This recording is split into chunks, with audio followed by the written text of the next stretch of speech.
Welcome to another episode of Lost in the Script TV. Plot twist, trafficking or toxic relationship in regards to this Diddy situation going on, and plenty of other stories going on around the country. How y'all doing? Hopefully y'all had a stress-free week as possible. Everything is well. Shout out to Regina. Peace on this wet Saturday. To Duke and to the chat. How you doing? What up, Uncle? Oh man, Uncle, pray for me and my family. My wife passed. Oh man, I'm sorry to hear that. Condolences to you and your family. Man, hopefully y'all guys are able to find peace with this loss. It's tough, man. I'm definitely gonna pray for y'all. Definitely will, as I always do for everybody in here. Man, condolences. I did show Travis saw this in the early before I went live, and he told me to make sure to tell you condolences as well. So condolences to you and your family. Hopefully you guys are able to find peace with it, like I said. And hopefully it's not something that lingers on and causes too much heartache. Hopefully you remember the good times and the love that she brought, and rest in peace.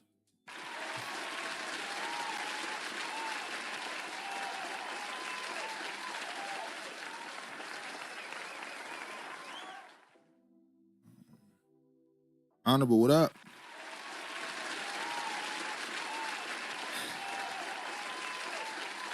All right, we got a lot to get to, some stuff going on.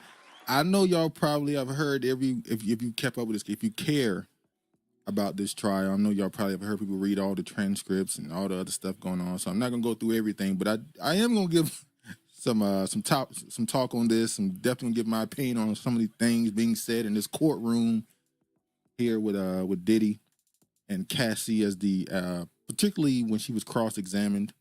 Obviously we already knew what she was going to say when it comes to the prosecution with the abuse, coercion, the sex trafficking he's been accused of with the racketeering. But yeah, we will go into that a little. We're going to talk about some other stuff later on. Hold on.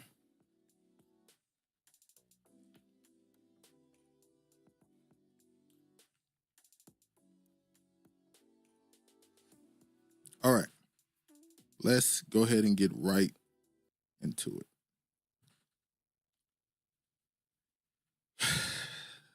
Finally, here at this trial, the first couple of days was the prosecution's questioning of her, and then Thursday and Friday, if I'm not mistaken, were cross-examination, where the defense, Diddy's lawyers, were able to get to her and ask her questions. They brought everything you could think of in the court. All the text messages were revealed. Not all, obviously, but they read through a lot of the text messages and went deep into really the sexual nature of their relationship, which seems what it was completely built on. The violence, the drugs. I saw Star Report talk about this, and the title of his stream was Two Junkies in a Toxic Relationship. And to some people, that may just fit the perfect description for this relationship. That it was two people who were unfortunately drug addicts, opiates in particular, and it was toxic. It wasn't, and the narrative before this trial was obviously the narrative of Cassie being the complete innocent person. And I don't want to say just because somebody was doing certain things that we may deem wrong or immoral, it doesn't mean they deserve to be abused. Doesn't mean they deserve to be forced to do anything that they didn't want to do. Let me start by saying that. But a lot of things were revealed in this that make this a lot less black and white than people began to think of it. In the beginning, the argument was he beat her, he forced her to do things in the store, nothing to talk about. But as they went through those text messages, it got grayer and grayer by the minute. Regina said, I haven't watched nor kept up, but is it just me? I thought this case was going to be about racketeering and exploitation, not about him versus Cassie, wishful thinking. Well, it is. It is about him and racketeering and trafficking and stuff. The problem is because she's such a pivotal part of this case, particularly for Diddy's defense, it became about assessing her credibility and her character. Sorry, hold on.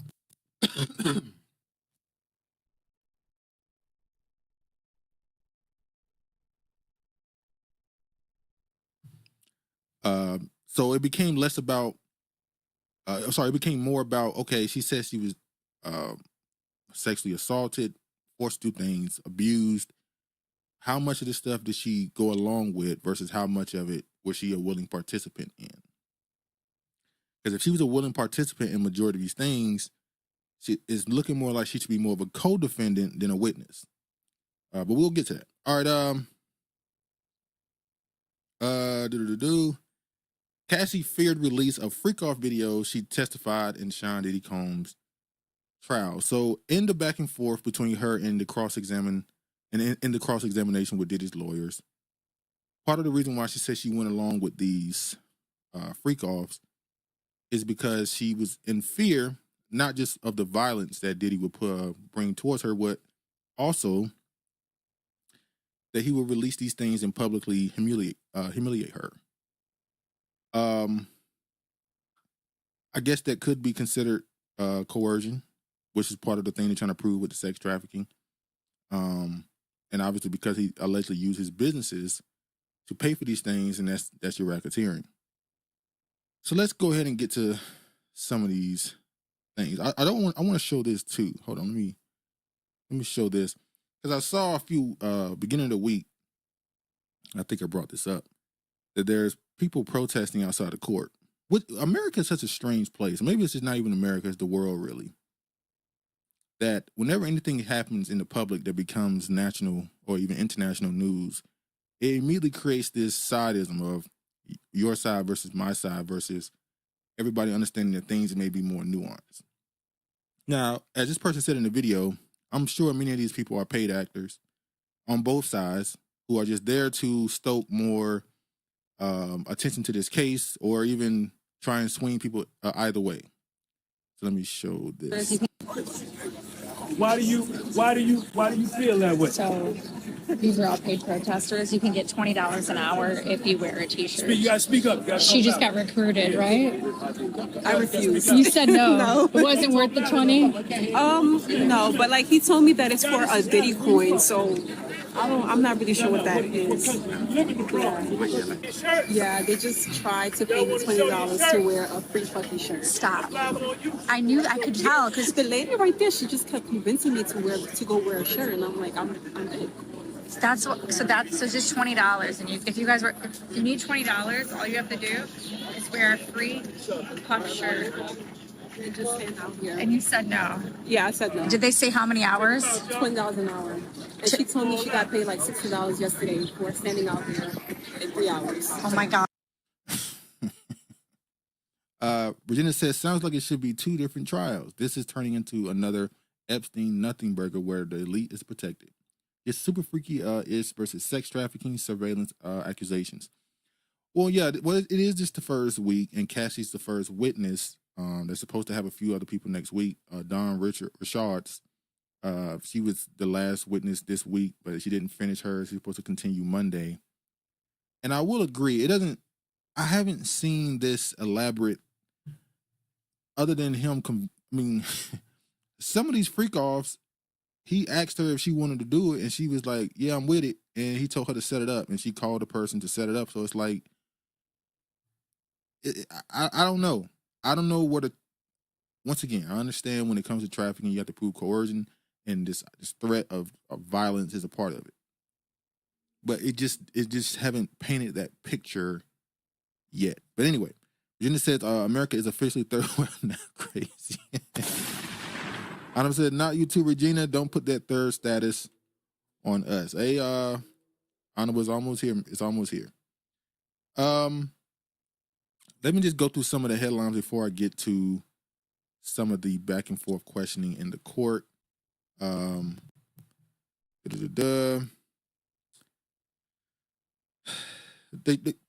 I can go ahead and go straight to it, matter of fact. Let me just, right here.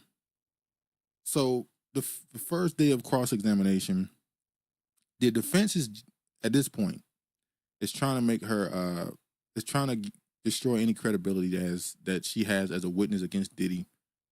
They admitted immediately that Diddy is a violent man. He is definitely a domestic abuser.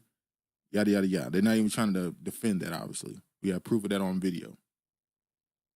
But they're also in this entire thing pretty much painting him as a drug abuser, right? Who at certain points lost control of himself.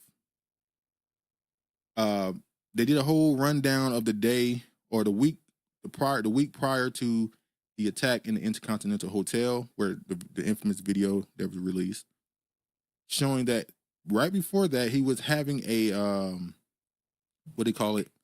He was having withdrawals and he was dealing with the drug situation going on with him. He was being irritable already, and they even try to paint the picture that he's definitely a little bit more violent when that happens. So the whole purpose of that happening in the hallway is because of the drug addiction, not necessarily just because he's just an abuser. They also said that the bag she tried to run away with in that video had money in it. That's what one of the agents said during the questioning, that there was apparently like $9,000 in the bag, and it was during the freak off. So I'm wondering, why was she trying to take the money? I don't really understand that. But the defense is trying to use that to say, see, it wasn't just him attacking her. This was just a toxic relationship. Virginia said, there's a few actual Americans left displaced as immigrants, and turns out it has always been. Sorry, let me go. I'm not going to read all this, obviously. I'm just going to run through a few things I want to show. This is her saying she love you, smiley face. I'll fly anywhere for you. I love you. That's Cass in the email. She had a little pet names for him, calling him Pop Pop. Yada yada. Typical stuff you expect in a relationship, obviously. She sent explicit messages. They were obviously constantly setting up freak offs, and she would be the one that set the freak offs off. It's right here. This is what Diddy said. Diddy said, I want to see. How did you reply? She said, I can't wait either. Then she said, I feel like I want to F, right? She said, that's what it says. Mr. Crumb says, I'm so horny, I can't concentrate. What do you say? That I'll go to Dwayne or Reed for candles and then set up a room. Combs, did you understand that he was going to take another video of you? Speculation, you can move on. You asked, any pills on you? What pills were you taking? Opiates. She deleted videos. Let me just run through. Then she had bad performances in certain places. They also painted a picture that he helped put her, obviously, in certain predicaments that he wasn't jealous of a possible career. He was in the studio with Wayne and all these other rappers, these famous people. He helped her get on certain stages, took her to the Met Gala. So they painted a picture that he was helpful to her career, that he showed love to her in these messages, constantly being lovey-dovey with her. So it wasn't all violence and sex. Yada, yada, yada. Mr. Combs taught you to do oral sex. That he did. Look at this. Tell me what you read. Tell me when you're ready. Can you read it? You can read it. It's making me laugh. It's from 2007. You wrote, I feel protected. You are sweet. You wrote, I see that Carrie is better fitting for you. I'm hurt that you think I'm malicious. You're very important to me, ex-Cass. Cass said Cass has been allowed to weaponize her kinks for the $30 million she initially asked him for, and the public fell for it. Well, yeah, in this trial, in the cross-examination, or in general this week, we found out she asked for 30. But even before that, apparently she threatened to release a book. Now, if I don't know, I'm not the smartest man in the world, but ain't that blackmail? She threatened to release a book with certain information. I'm gonna release this book, or you're gonna give me 30 million. He gave her 20. Now the feds was already investigating, they jump in, you're a witness now, yada yada yada. But she also got another 10 million recently from the hotel that hid the video. So she ended up getting the 30 million regardless. This whole situation is crazy. Then the Kerry Morgan situation, her best friend who he hit in the head with a wooden hanger apparently. I think this is her right. I got her right here. That was her best friend who he ended up being violent towards who she ended up suing her and the friend sued her and Diddy. And they're not friends anymore, apparently. Is there anything else I want to see from that? The swinger lifestyle, nobody talks about it. This is from July 2012. You say, Mr. Combs, I'm horny and bored. This is after a freak off, right? There were a lot of texts here. Let me go down. You said Mr. Combs often put you down, but he also sent you encouragement and called you a queen, right? Yes. What would trigger Mr. Combs' incessant calls to you? Anger, doubt about where I was. So the jealousy point is another thing his lawyers try to push, saying that she was the same way he was messing around with other people, so was she, and he would show jealousy. So they try to paint him as just some jealous dude who's a drug addict. And then I want to show this part right here because we can go past that right there. I want to show this from that. This is them asking her, in this meeting, you said the rape took place after Mr. Combs returned from Burning Man. It's funny because I remember a couple years ago, there's always been people that said that in that Burning Man thing that happens, they'll be out there having orgies and stuff. And I remember when Will Smith announced he was going. And it was and a lot of people who went out there, regular people, civilians, they would say that they would see celebrities that you would never expect at that Burning Man situation. They would be, because there was no cameras and video and stuff. So it would be all kind of celebrities you would never think to be out there that was. Billionaires, famous people, artists, entertainers from all over. But yeah, anyway, you said he was acting strangely at the time at the dinner. He said, I don't remember exactly that word.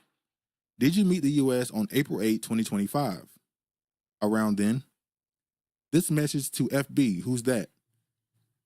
Frank Black, a name he used. He wrote, I'm in an investors conference. We'll get back to this. You still have love for him? I have love for the past and what it was. You wrote, I didn't mean to be a bitch. I just don't get time.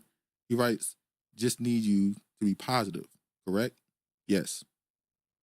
This is about a yoga instructor? Yep. What did you write? I wrote, I've stopped even caring. But you did care. Yeah. So he said, you could date other people. Let's just talk about it, correct? Yes. And this could just be a form of manipulation. Doesn't mean that she had complete freedom to do what she wanted, but according to these text messages, she did.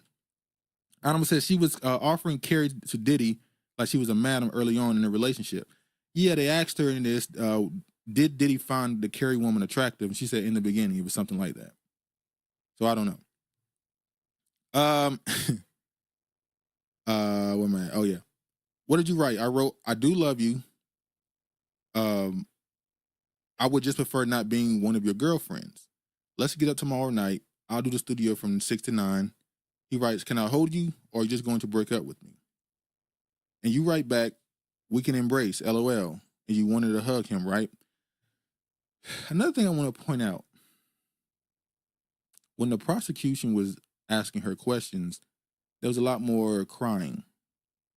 Maybe it's a natural reaction to some of the questions they asked or whatever. But when she was questioned by the defense, a lot more laughing on her part. I just thought it was kind of, maybe it was her way of showing confidence in the question because she know they're going to reveal some certain things about her. So she kind of tried to remain normal and laugh at certain things. And I don't know. Anyway. And you write back, we can embrace LOL, and you wanted to hug him, right? That's what I said. Did you have sexual intercourse with Mr. Combs that night? Ventura, I did. And during that, your now husband FaceTimed you. Yes. Your now husband didn't know you were with Mr. Combs at the time. I don't know what he knew. Later he discovered it. Objection, overruled. You don't, your husband, you didn't tell your husband you were raped. Not that evening. After Miss Porter's memorial service, you wrote to him that you were going home. Why had he called Kim his soulmate? What was the 11 years all about? Yes. That was hurtful? At the time, yes. So a man who is abusive, drugging you, and all these other things. Once again, I understand people using the term Stockholm syndrome, where a person can begin to develop certain weaknesses for a person that is their oppressor. But you're with another person, you moved on to the trainer that he paid for, and you're still dealing with him. I think this is 2018. And then it went back to the memorial service for Kim Porter, and when he said that she was his soulmate, she said that hurt her. I'm gonna be honest. Outside of the abuse and stuff, which once again they're gonna get Diddy on the trafficking more than likely because he purchased sex workers or escorts, what you want to call them, to come deal with her, and he used the business. That's a racketeering. It should be probably that part is gonna be just easy. It's probably already been proven. But it's hard for me not to see that she kind of stayed in this because of the options as far as financially, and she wanted to be standing next to Diddy, who, regardless of what anybody say, who probably would be considered the king of New York especially when it comes to the entertainment industry. She clearly wanted that position, and she was also being abused and all this other stuff. She constantly was afraid that another woman was going to take her place, as she did Kim Porter. And I said the same thing about Kim Porter. Kim Porter was with somebody, had a child, and willingly went with Diddy. Like, we have to kind of be honest about this. And I understand the Stockholm syndrome. I'm going to bring it. I understand. But I don't want to compare this situation to a man who kidnaps a woman and takes her out in the middle of a woods to some shack and holds her captive for months and all this other stuff that happens mentally and with the trauma she's going through. We have to make sure we include that this is a millionaire, famous man. So this is not just some dude that's only with this woman because he forced her. There's a certain level of attraction to either him or his resources. Anam says the thing she might be a victim of is DV. Beating's nothing else. I agree. Once again, the drugs seem to have been a problem that maybe he introduced her to, the drugs, because like I said, throughout this cross-examination, they kind of made sure to point out both of them were down bad when it comes to that. And then in some instances, Diddy tried to get her to kind of clean up a bit. Once again, it could have just been him showing control over the relationship and her. But yeah. And I do think if Diddy, based off of these text messages, would have married her and gave her children, she probably not leaving. It seems like the reason why she got with the Alex dude is to kind of try. If you read the text messages, when she left finally with the Alex dude, she was still in contact with him saying, I don't want to be a girlfriend. I want to be the only one. So it was always like an ultimatum. Either I'm leaving or you're going to make me the number one, only me, just me and you. And he was trying to be a playboy and talk it over and all this other stuff. He was never going to commit to that. So, yeah. Virginia says, was she under some type of contract with Diddy that required regular interactions? Well, she was signed to his label. She was signed to, obviously, his label. And that's another part of the control they're saying he had, because he was controlling her finances because he signed to his label, and she was on a 10 contract deal, even though she only put one album out. Even though when people in the industry say that they knew based off of the recording sessions they had, none of those songs or albums was ever getting released. So was she a participant in this, or was she naive to the situation? Keep in mind, the man she was with prior to Diddy, I forgot his name. His name is escaping me right now. He was a producer. He helped create her. You know, he was one of the people that kind of made her entire sound and image. And then, like Diddy always do, he just take them. What I will say about Diddy, I think it was Kiefer. Ryan Leslie. Thank you, Honor. It was Ryan Leslie. And yeah, William did. William said Diddy's on trial for not validating Cassie's feelings. LOL. Once again, because you have to keep saying this because people will think you're defending Diddy. Diddy, for a long time, has been known to be a piece of shit when it comes to stealing people's money, not validating his artists, and living by contracts, backstabbing people. Leslie behind the scenes, getting people touched. All this. We know what Diddy is. That's why I'm sorry. I can't believe that a person who was scared to come out against Diddy because, you know, people wouldn't believe him, Well, nobody has liked Diddy since Biggie died. Nobody has liked him publicly. His public image has not been positive since that moment. So if you would have came out in 2007, 8, 9, 10, 11, 12 with this information, well, I'll say 13, 14, or any of that time, you would have gotten the same reaction to me from the world. But anyway. What up, William? What up, man? Virginia says Diddy's reputation comes across as he likes to breed with women for children, but just like the Romans, he's into boys. I was going to bring that up because I think a little while ago, Kiefer, I think it was, maybe it was you, Virginia, I don't know, either you or Kiefer, y'all compared him to Caligula. Man, and just a constant sex. He was a sex addict. He just based everything about him was just sexual. And he also reminded me of Nino Brown from whatchamacallit, because if you bring your girl around Diddy and he finds her attractive, it's like a 99% chance he's either going to try it and he's probably going to actually get with her. Because you got to remember, this is Diddy. This is a millionaire, famous, top of the industry, charismatic dude. Like, we see it all the time with how this goes. You know, it is what it is. But yeah, he Diddy reminds me of Caligula. That is definitely his spirit. That's why it's funny he changed his name to Love. But yeah, as I look at all these things, I'm not gonna go through all of them. It does seem that he was a jealous dude, obviously, power hungry, had anger issues, violent.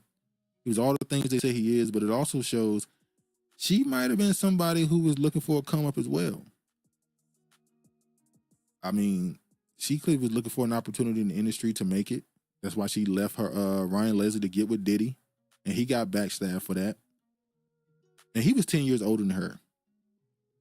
Which is the whole other conversation about these younger women dating these older men because they feel like they have more resources and options and all this other stuff. Like, this is a cautionary story for both sides. And I'm not both sides in the sense that Diddy did something or something was done to Diddy. Power corrupts. And you have to be sure to not think that you're a god at any moment. At least not in this instance where you can do what you want and everybody can bend your will. But it also is a cautionary tale to the women that young women deciding to move towards these older men, you can be exploited. No matter how much you think your sexuality will bend his will, his power and resources will make you do things you don't want to do. And when you come out later on and say you were forced to do something, you're always going to deal with skeptics. No matter how much people try to paint it as if you say anything about Cassie, you're defending Diddy or you're against women, you hate women or whatever. It's like, look, man, we got to be honest. That's the only way things can improve if you be honest about the entire situation. But anyway, Virginia said another thought is she wanted the NK Ultra sex kittens. See, that's the three-dimensional point of it. That she was just somebody who was maybe both her and Diddy are. Maybe Diddy's entire thing being sex and stuff is because that's also a part of his initiation into this industry. But speaking of Cassie, I would not be surprised at all. I mean, if you look at her, once again, we can't see video of this, but her words come off as very nonchalant, you know, like, hey, it is what it is. Like, even in this, she did say she want Diddy in prison. She never said that. I think she wanted to get her money because she with the new dude now, and he ain't got near the money. He can't afford the lifestyle she want, and she decided to try to fleece Diddy or hit him back for the things he did to her for some money, and it ended up going somewhere she maybe didn't think it would go. I think the same thing happened with R. Kelly. I think a lot of those adult women, not the women the young women who are older now, obviously, the women who were in their teens when he was dealing with them, talking about the parents and stuff. I believe a lot of them didn't want R. Kelly to go to jail. They just simply wanted money. And it ended up not getting them really no money. They got some money, obviously, still getting paid off his music and stuff. But it wasn't what they expected. It wasn't payment straight to them. And he ended up in prison for 30 years or whatever. Virginia said, oh, they both definitely could be. She does come off as a dead soul. Yeah, I mean, people when you post pictures of it, you talk about people in the industry, they have nothing behind their eyes at all. Anonymous says, if her testimony is what's in her book, trash. Unless the freak-offs include every little detail. At one point, she couldn't even recall the dude's name. Now, how could she forget with all the trauma? Shake my head. Well, that's another thing about these words. When you use the trauma and Stockholm syndrome, it's like we trying to explain something, a reason why somebody did something through trauma. You can never prove it. That's why in court, it's not always admissible. It's just like you're kind of doing a guessing game at that point. I don't say those parents definitely wanted money. Exactly. Just like I believe Cassie did not want Diddy caught up in a RICO and stuff. She simply wanted her money and to kind of move on and do what she want to do. You know, it's one of those situations where when you ain't gonna marry me and give me kids, so I'm gonna go to somebody who will and give me some money on my way out. And unfortunately for him, the feds was already on him. So anyway, any more from this we care about? That's pretty much the whole thing. Drugs, freak-offs. She was a willing participant in majority of them. Virginia says monarch butterfly sex symbolism is the term I was thinking of. Oh yeah, does she have a tattoo of this? Is it does she have the cheetah print or the butterfly tattoo? Oh, let me check. Let me see something.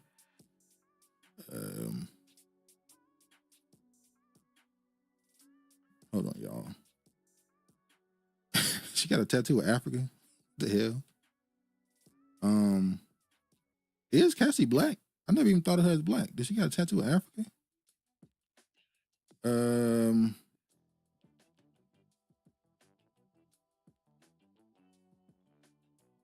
No, she don't.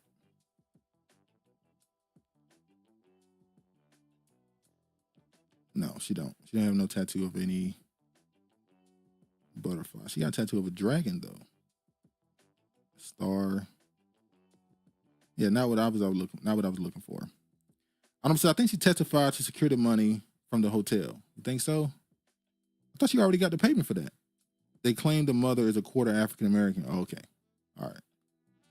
But yeah, she doesn't have any the typical tattoos those people normally have.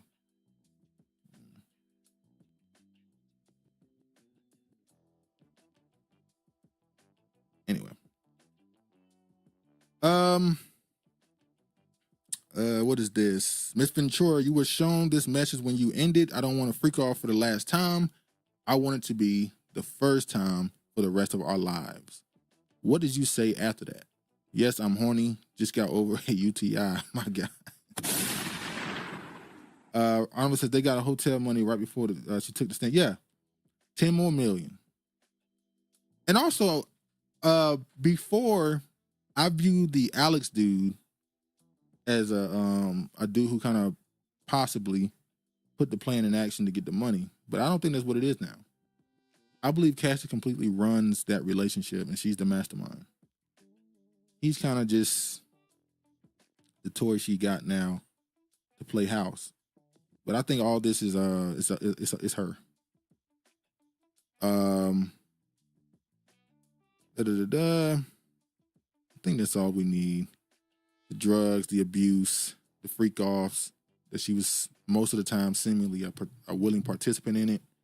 Says she only did it because he might expose her. Oh, they asked her this question. Let me show this.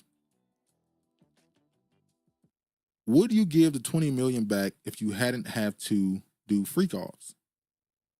She said, I would give it back to get my agency back. Did he beat you during freak offs? Yes, starts crying. This is when they was able to do a redirect with the prosecution, with the state, with the whatchamacallit. Were you open to freak offs at the beginning? At the beginning, did you tell him when you were no longer wanting to do them? Yes, more than once. What concerns did you have about saying no to freak offs? Safety, career, love. And there's no further questions, and it went nowhere. The last thing I want to get to with this and these questions is Don Richard's questions. Hold on. Well, he says Diddy had to teach Cassie how to give head. She was never going to be wifey. She also says, man, She said she got all type of infections. She had mouth soreness from all. I was like, man, they said it was a freak off for 4 days. 4-day freak off. And after the freak off, she had a text message where she was sending to him the next day or whatever that she was horny still. He's like, God. Like, look, I understand once again that people say a victim will sometimes participate in something and make sure they please the person that's oppressing them so that they can try to make things better. I get it. But you're not going to convince me that a person who has a 4-day freak off and wants to do something still afterwards, that they ain't just freaky as well. Like, Alma says Dawn is so disappointing. Man, let me read this quick. It is short. It didn't even last long. Let me read it. Judge. Cassie and the victim. A judge said U.S. may call its next witness. Your Honor, the government calls Don Richard. Where are you from? New Orleans, Louisiana. From 2004 to 2011. What did you work for? Who did you work for? Puff, Sean Combs. Did you see him? Yes. Who is depicted in this photo? Cassie. In 2009, did you observe an incident between Puff and Cassie? Dawn. She was attacked by Sean Combs, kicked. Did you see more violence by him against Cassie? Often. When were you a member of this group? 9 to 11. The incident in 2009, when did Combs beat Cassie? Where was it? In his LA home. We were recording. What did he do? He was saying, "What the F is my food?" He grabbed a black skillet from an eggs and tried to hit her over the head.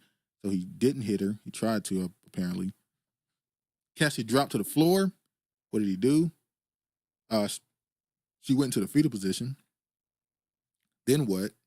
Sean Combs was kicking her in the head and body, then dragged her up the first floor, glass breaking and yelling. I was scared for her and for me too. Remember, she had a lawsuit too. So she was scared too. Did you intervene? No. Did you call the police? No. And I saw Choke No Joke bring this point up. The fact that y'all were willing to allow people to get beat in front of you, feel threatened in your own way, and not say anything because you want to make money or have an opportunity in the industry. And you wonder why it takes forever for so many people to get caught up or jammed up. Because y'all don't say nothing. Y'all sit with these people who do all this dirt, smile with them, defend them publicly, which I will get to. And then when it's time to get your licks off when they down bad, when you can kick them when they down, they were a terrible person. They did all this bad stuff. Yet all of you said about this man publicly has been praise. Like, come on, man. The next day, what happened? That it had been that it had been passionate and she was okay. That it would be better if we did talk, that people could end up missing. How did you understand that? Death, objection, and that was the end of it. So you can't do that. They immediately ended it. They sent, all right, Jory, you can go home. You can't get on the stand and just go that far. The judge was over it. They just packed up and said, we'll get back to this Monday. I don't think she's going to be a good witness either. Because once again, this is not a domestic violence case. I get it. You're proving that he was violent, so you can say that there was a threat of violence, which is why she may have did the things she did. But bringing all these people up to say he was violent and a freak ain't making him a sex trafficker or fitting the racketeering charge. It just ain't to me. But I don't know. We shall see. But this is what Dawn had to say a few years ago in an interview about Diddy. Ever since you went independent, do you talk to Diddy? Not as often as I'd like, but that's the homie forever. Yeah. People will never understand that relationship. Like, people didn't know that Puff had bought me out of a contract prior to even getting on the show. Really? So I had loyalty to that, and that's a respect that I understand that I loved my group, and I know that it wasn't I chose Puff over my group at the time. It was more of when someone does that, where I come from, you got to respect that on a large level. So I gave loyalty to him, and I think I'll never forget that, and my father and my mother for what we gone. Maybe that forgive was a fraudulent slip. Maybe that was her ready to say, I'll never forgive Puff. But she obviously changed it up. We'll never forget that. And I think with all his crazy, I look at things like that as loyalty. So I Yeah. was loyal to him, and I paid my dues back like a businesswoman should. Right. Until he said, okay, your dues are paid, and then I left. Not, I'm gonna leave you after you did me something And then just and a solid and then Yes. say, oh, by the way, thank you for buying out my contract, but now I'm gonna go over here. I just never said anything Wow, I didn't about know he that. I bought kept that contract and I out. never told anybody. I took all the hate that came with it, that people thought I had didn't choose my group. I just took it. Yeah. Because it's a loyalty thing for me. It's a respect. Absolutely. You know, and I didn't want to get shelved. I didn't want to get like financially and business wise. It just wasn't smart. Yeah. So I wanted to pay my dues, so I did, and I always respect him for that. Yeah. Yeah. Wow, that's nice. What's the best advice he's ever given you? She said he never gave advice. He simply showed her. And if a smart person watches, they don't need to be told. But anyway, now she's saying that he sexually harassed her and he was abusive. She even said in this video, by the way, all the things he's accused of, I didn't have that experience with him. But now you did. Anyway. Just like old girl who was on the band, the Spanish chick, she came out and said that he assaulted her, and then her group, her bandmates came out and said, no, she was just having an affair with him. It didn't look like he was forcing her to do nothing. Then she called them liars, and then she put a case on him for $50 million. All right. Well, we don't believe you. You need more people. Anonymous says, overall, which side you think is did well in court? I can't tell from all the think pieces. If you're the prosecution, you wanted to prove that there is violence, there is control through financial means, with him being her boss, record exec, and all the other stuff. You was able to prove that all this stuff that they accuse him of was real, with the freak offs and the obsession with the sex and all the other stuff, and that she was abused. And if you're the defense, you was able to poke some level of holes in her credibility as far as her constantly doing things she didn't want to do. You was able to show that she was somewhat of a participant in a lot of the stuff they did, and that she didn't take a day after the hotel incident. She was still texting them, and they ended up doing another freak off, and they was like, "Oh, Friday was a problem. We'll never do that again." I don't even want to talk about it, but she didn't seem to treat it like. Once again, that means the abuse was normal. I understand. Unfortunately, abuse was normal in that relationship, but she kind of just like, let's move on. So both sides were able to, I saw an article. The defense had the best. They had the best couple of days they could have had possibly, but I feel like prosecution isn't completely out of it. I would say most people publicly are probably leaning towards the defense, but the experts are probably saying prosecution, they still got more witnesses and it's probably gonna be able to prove it. So I would say he's going to jail. He's going to jail, but publicly, Cassie don't look like Cassie's the only one who took a hit in this. Or took the biggest hit, should I say. And no matter what happens to him, if he get 30 years, 10 years or whatever, she'll be the one that won't be able to walk away and say she's a complete victim. They're going to hold that against her. So, yeah. All right. I'm not going to stay on this long. But somehow this is still a story. I see, I'm going to say you the first person to say anything good about defense. Well, yes, it's tough out there because if you say something about it, I think you're defending Diddy. You can literally say, I think he's going to jail. He should go to jail. But in this instance, defense did their job and people will just be all on you. And there's a lot of people defending the defense. Let me not act like there's not a lot of people defending it. I mean, saying the defense was well or good or whatever. But it's definitely just a much smaller audience. Bodyguard, y'all see, I'm not going to even stay in this long. Tory Lanez got stabbed up in jail, and a whole bunch of people were celebrating. He got stabbed up by a Mexican, and I saw some people wanting to say they want to put money on his books, and it turns out the Mexican dude killed a little girl who apparently he was in a relationship with, so he was a pedophile. He got two bodies. One was a young girl that he was dealing with, and I think it was another woman. So now it looks crazy that y'all was putting money on a pedophile's books, but anyway, and then it was a Mexican dude. That was the 1% crazier part. But also the bodyguard of Kelsey came out and said that Tory Lanez didn't shoot her. But once again, I see people keep bringing the story out. That doesn't matter.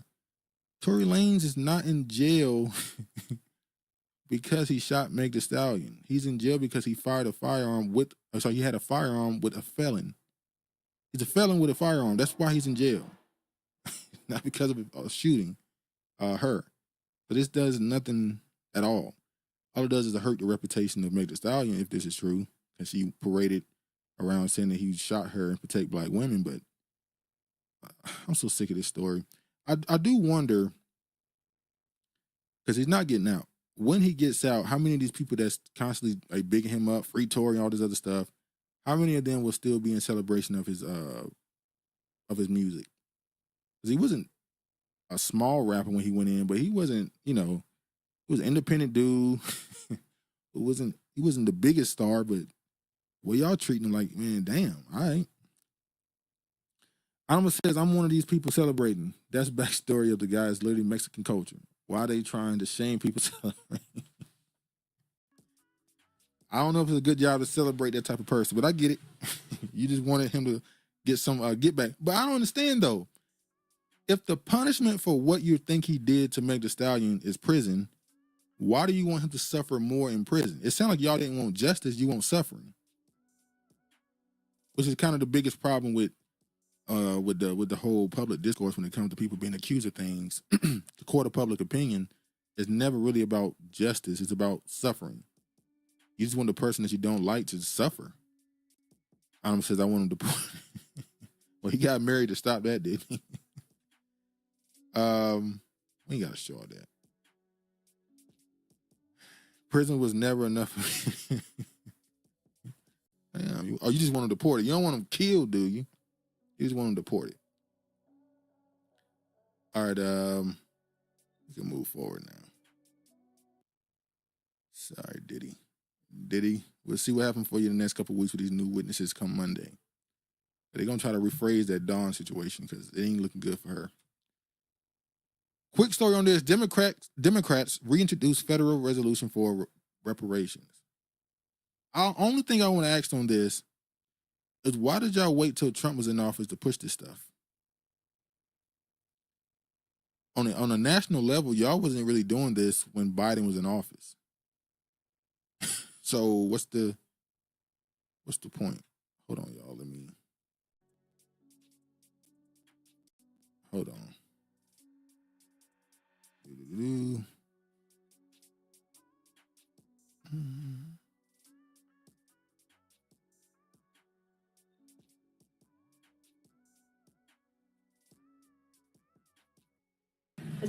All right, here we go. Let me play this. Then exactly what does your resolution really aim for? Is it that Black Americans of a certain economic level, are they being targeted? Is it everyone? So basically, it doesn't matter as to what economic level. It's pretty much all Black Americans. What about those individuals of any race that have a lineage going back to slave America? It doesn't matter. So to be very clear, whether or not a Black descendant of American chattel slavery were able to break into the middle class. Look at all the specific language they're using all of a sudden. Trump get in office and all of a sudden the language changes. It turns into something that can actually be viable. All of a sudden the language just shifts when it's kind of pointless.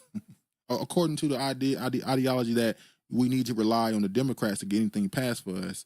But you wait until they're not in power till you change the language. But anyway, I'm saying, you know why they're going to see Republicans ain't effing with y'all either. Now continue to vote blue no matter who. Yeah.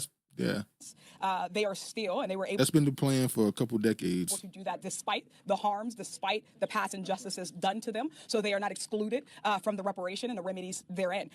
When we think about who traces their lineage back, that is, again, a debate that is used to try to silence the rest of this movement. It's a distraction tactic because what we want to do is instead of focusing on, again, what the system did, who did it, and what the impact of it was, we'd rather get bogged down in, well, should they make $25 an hour or should they be paid below a living wage, right? Should they have been educated, or if they're educated, that disqualified? No, they're Black.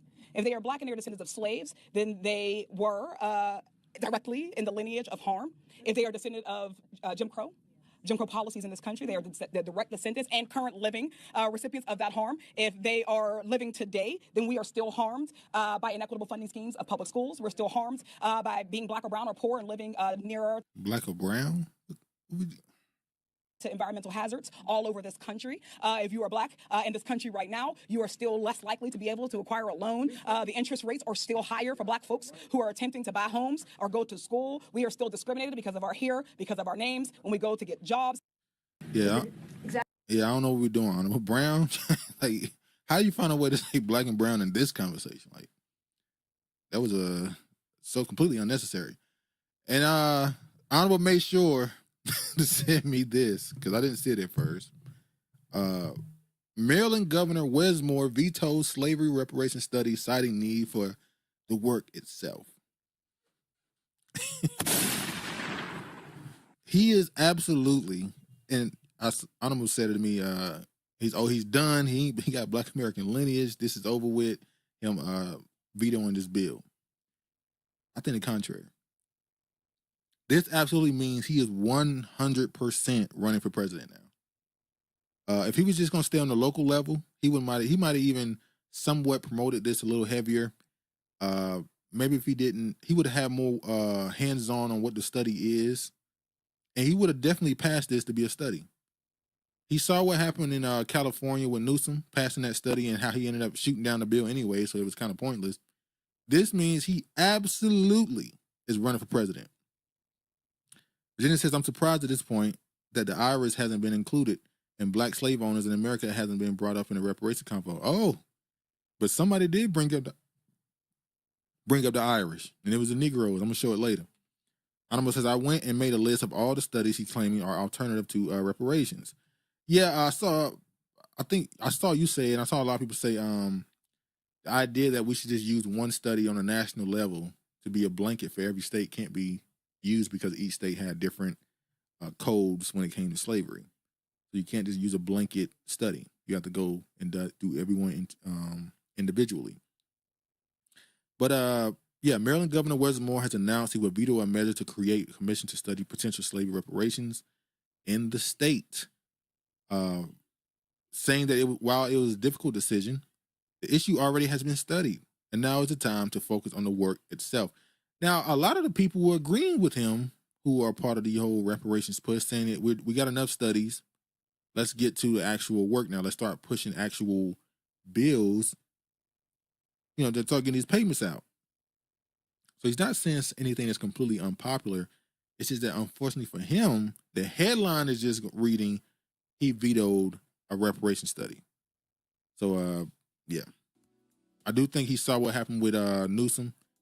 I really had no positive thing for him because after the study, he ended up not doing anything with it anyway, for the most part. And yeah.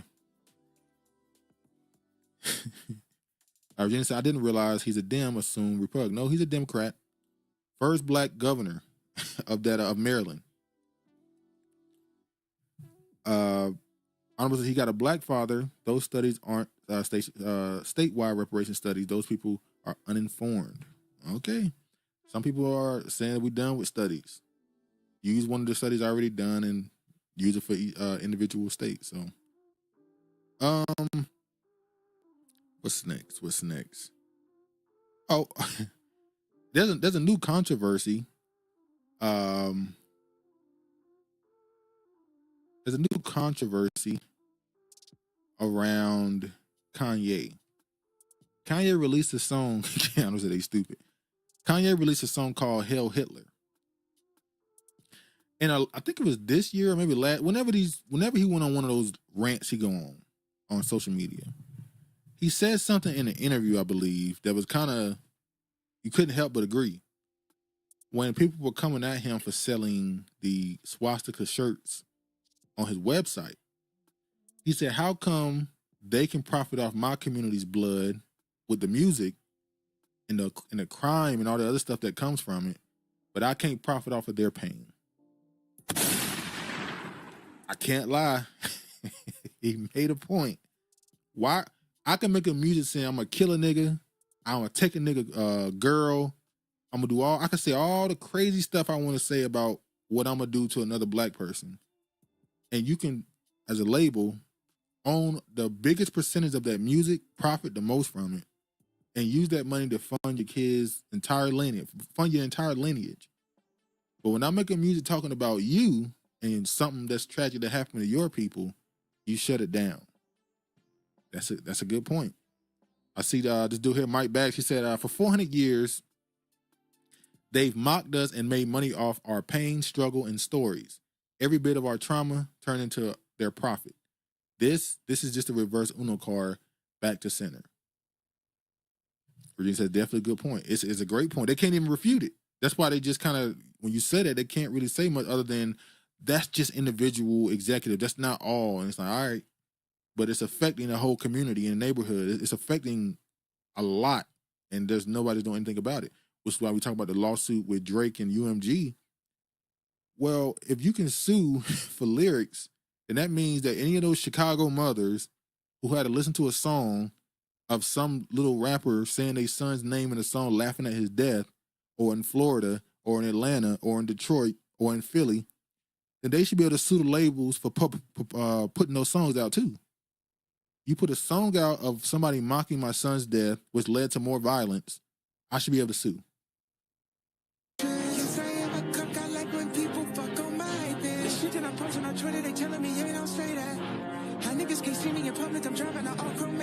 I'm not gonna play it.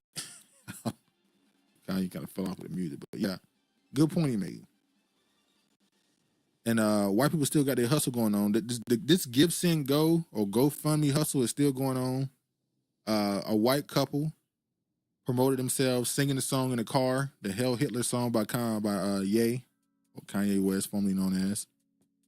And they got doxxed, as they say, and now they got a Go Send Go asking for $88,000. As you know, 88, what that goes into that alt-right white supremacist numerology they be doing. And they've already got 5K. Maybe it's not going to work out as well for them, maybe. But white people are finding a way to get a come up off of the backlash against the being anti-cancel culture, as they call it. Y'all see that new trend they was talking about, black fatigue? That you have these people on social media doing things to antagonize black people because they're sick of it. They're sick of being oppressed. White people are saying they're being oppressed. And there's black fatigue. It's like, all right. Oh man, the fall of a kingdom. Yeah, more like black PTSD. Oh, and I saw the story y'all talked about last week with the 2 KKK members going to Atlanta, and they said it's not real. Bishop said, no wonder young nigga crash out. You only played 5 seconds and I'm ready to smack some. Oh man. Let me play this. Two men shot and killed after wearing Klan hoods. So apparently that's in Georgia. 2 white guys came wearing Klan hoods to an event where black people were hanging out, and they came to intimidate and do what their ancestors do, and they were sent to their ancestors. Yeah, I couldn't find an article on this. Virginia laughing. I couldn't find anything on this. I feel like if this was, maybe it's so local, it hasn't became a story, but I feel like if 2 white dudes were killed at a black event, not even just the black people making it go viral for the hood situation, the white people would have made it go viral because a group of black people killed some white people. They would have started a GoFundMe by now. Somebody would have started a GoFundMe by now.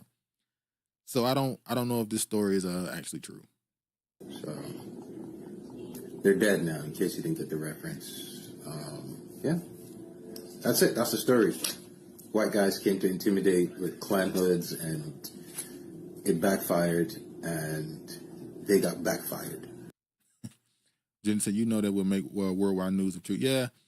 So I think that's just what people want to happen, you know. It's a cute dream, man. Speaking of that type of story, though, there was a plantation that was burned down, and people were on there celebrating, going outside of the burning of the plantation, celebrating and dancing, recording themselves, having a little get-together, a little shindig. Honorable clapping. Main building at Nottingway Plantation considered total loss following massive fire. Let me go ahead and show some of this. This is the fire. Burn, baby, burn. These manors were huge, too. A lot of land there. Gonna be for sale now. That's just the fire. And then I want to show this one.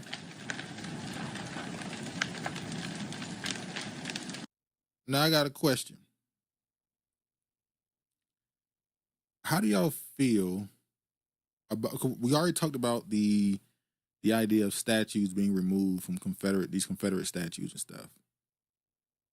I see a lot of people celebrating this, obviously, because a lot of people use these plantation to host weddings and all these type of get-together, particularly weddings. That's the real one that angers people.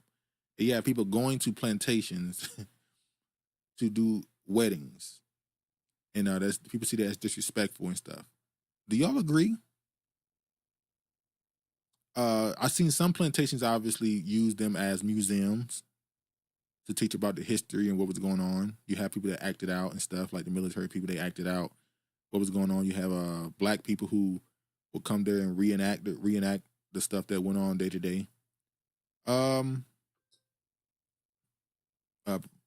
says that was an event space, wedding venue that was collecting money and not giving to the descendants. They need to reroute all the money earning to lineage-based funds. I think that would be more so, because I'm pretty sure somebody obviously lit this, somebody clearly burned this down. They got offended or angry at what they was doing, what they was making money off of it, profiting off of the tragic history that that land held, and they burned it down. I think I would be more of a person who say, well, let them host events, but the money should go to, because I mean, I'm pretty sure you can track this down, but the money should go to some type of fund that goes to the local black, I don't know if you support it going to HBCU or some black fund for local black people in need or whatever, however you want to deal with it. But yeah, they were definitely celebrating. Officials with the parish say the main building at the Nottoway Plantation in White Castle is considered a total loss following a fire that began on Thursday afternoon, May 15th, through the main building was destroyed to confirm that all the other structures or property are preserved. According to officials, the fire started shortly after 2 p.m. in the south wing of the building. Staff members reportedly found smoke after walking into a room of the museum on the second floor. They then discovered flames after they left and came back in, officials say. Arnold said, white are down bad. This might be the some arson insurance. That's facts. They might got to get their money up. But I did see a few weeks ago, I didn't even bother talking about it because it was some nonsense story, really.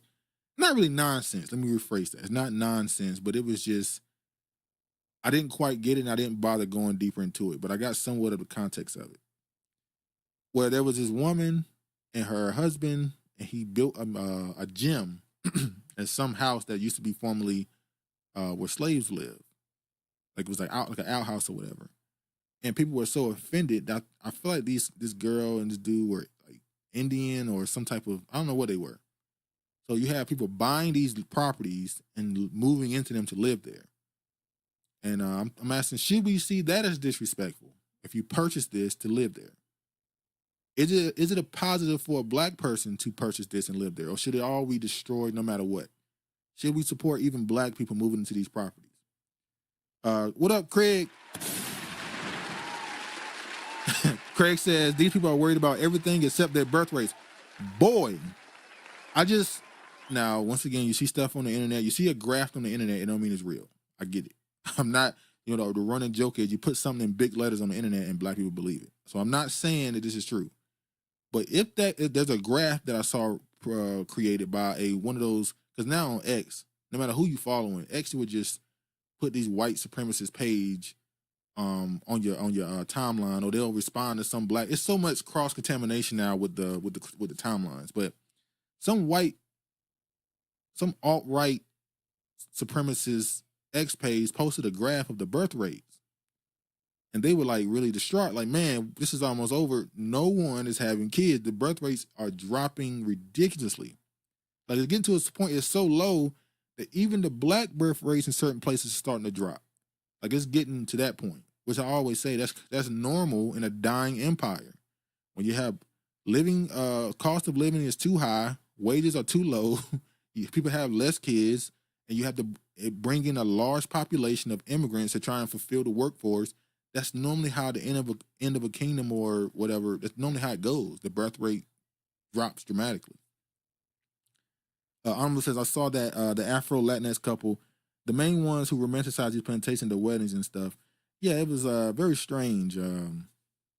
They was working out in a slave quarters. It was like, all right, I mean, but like I said, if they're gonna let people purchase them, then what can we do? Do we try to put together some level of legislation or something where all these former plantations must be given to the state or given to some foundation ran by black people where we run events on it or something to try to profit off of it like the West Africans do with the castles? Should we treat the plantations in America the way the Ghanaians treat those castles in West Africa, where they profit off of it? Should it be only black people owning these properties to profit from it with local chapters? Using that logic to explain Indians and Asians having all those babies. Well, I don't know. I haven't seen anybody speak on the Indian and Asian birth rates. I know India a few years ago surpassed China in population, but I never even looked up their numbers because we just assumed they're having a lot of kids still. I know Africa's birth rate is still booming. Africa has the youngest population on the planet. The entire continent, not just individual countries. The continent is the youngest. So they don't have a birth rate problem. West Africa needs to be sent up us those profits. You ain't getting it. Ain't no way. They trying to get you to come over there and give them some more money. So damn well they ain't paying you back. But who was that brought that up? Regina brought up the Irish earlier. So there's this little trend on TikTok. I think this started as a joke, but unfortunately, people started taking this too serious. But I don't know, because I didn't bother trying to find every detail on it, because it's just nonsense. But look at this. Redheads are now the black people of white people, according to TikTok.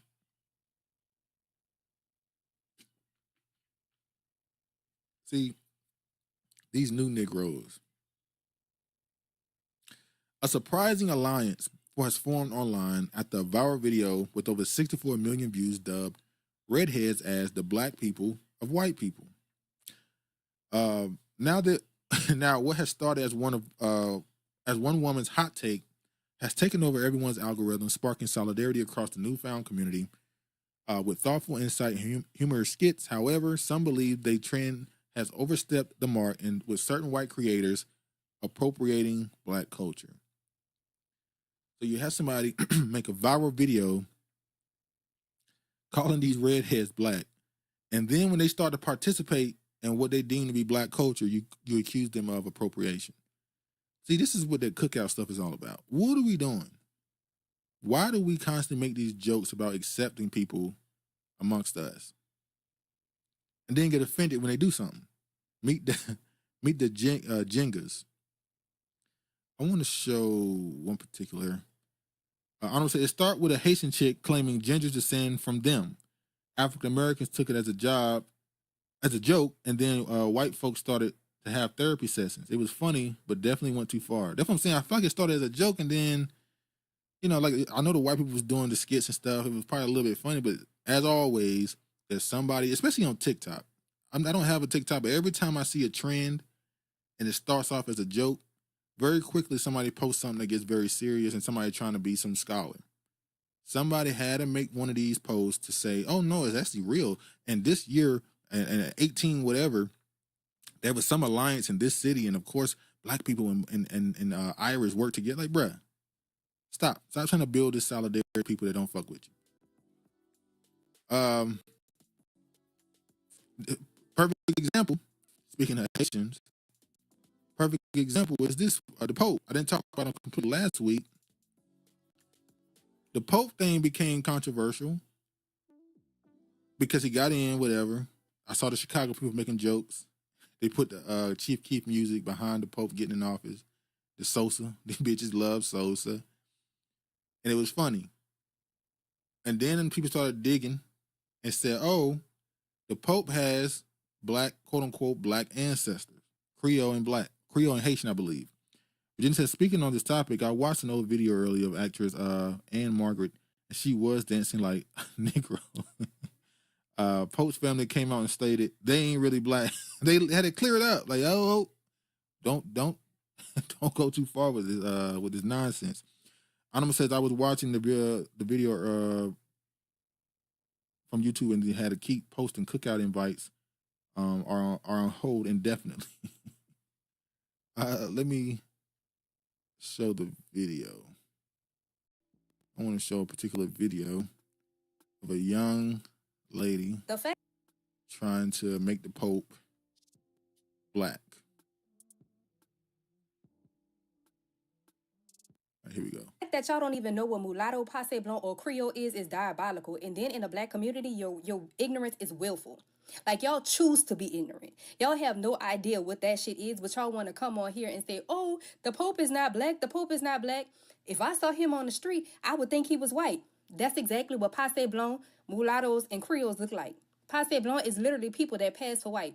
Do y'all know how many white people have found out that they were actually black because their ancestors were passe blanc and they didn't know, and they assimilated into the white community for a better life? I need y'all to really learn y'all history. And just for shits and giggles, I'm about to show y'all a picture of my great-grandparents. These right here are my great-grandparents.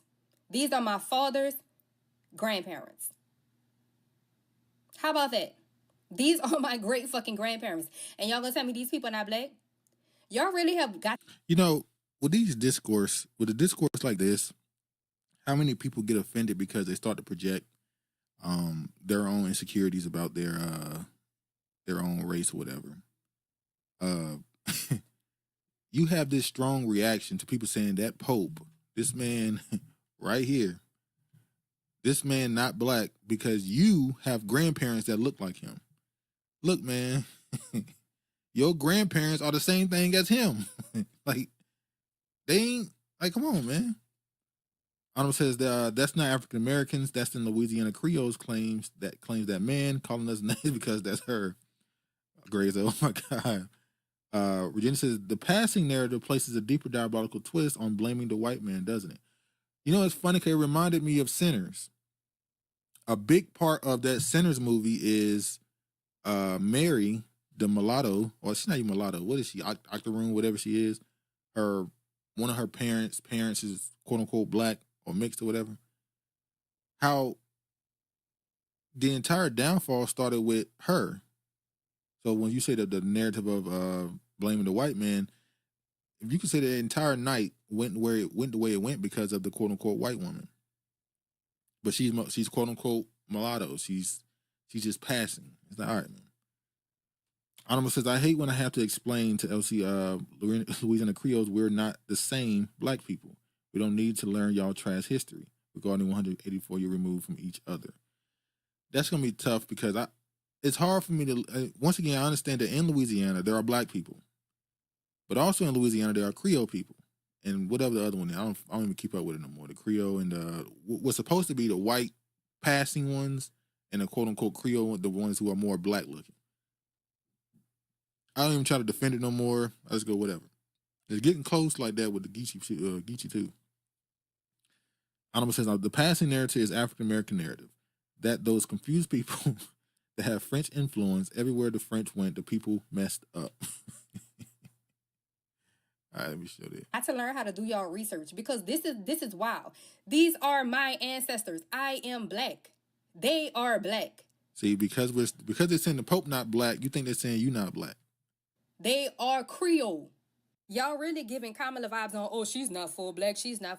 I don't know what y'all have in y'all that makes y'all feel like y'all have to go against people that do have black blood in them. But I need y'all to check that New Orleans census. His ancestors were written down as black on the New Orleans census. Yes, the man grew up in Chicago. I'm tired of the one drive rule too. Please, let's move on. We can't keep defining ourselves, and I said it before. We can't keep defining ourselves off of the trauma we've been through. I understand, even in the scriptures, it said your trauma will define you, as in it'll prove who you are in the end. But as a group, we have to stop saying because they told us one drop made you black, you black. We have to stop saying, hey, if the police saw me and you, they would think both of us is black. Like, why are we basing our entire existence off of the bad things that happened to us, the trauma? Come on, man. Honorable says the black people from 13 American colonies arrived in Louisiana after 1909.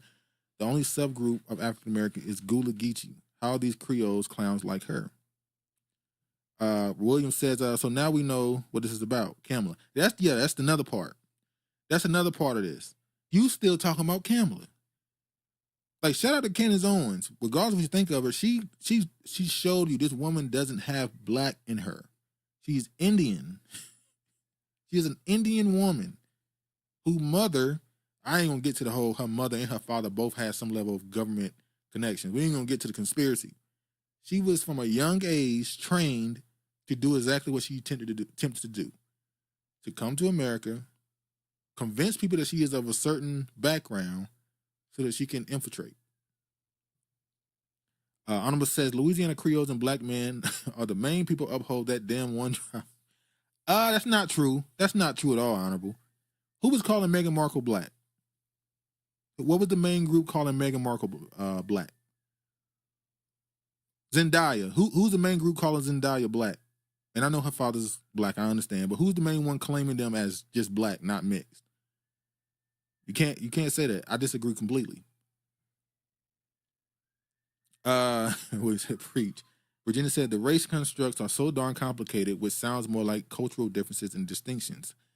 Yeah, that's why I said with the Creole situation, because there's an element of the French, obviously you have the black, and then you have the North, the white trash that existed, and it led to a mixture of some of those people, and they call themselves these Creole people, and it's just like some of those are just white people.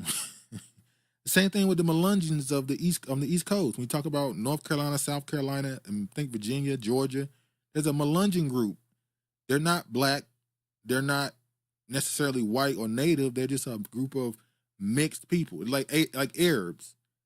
Arabs are just a group of mixed people. A lot of the people in Dominican Republic or Colombia, Brazil, they're just mixed people. It's hard to call them one race.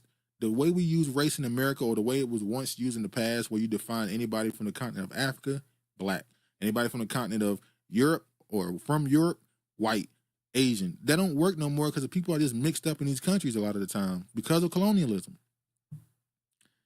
Says trained to sleep her way to the top. Says immigrant Creoles, black man. Gina, and the one drop rule is connected to the father, not the mother. I don't think in America, I don't think that mattered. I think if you had any black blood in you, before, I think in the 1700s, that was true. There was a rule where, if you were a descendant of a black man, you were black. You were over here.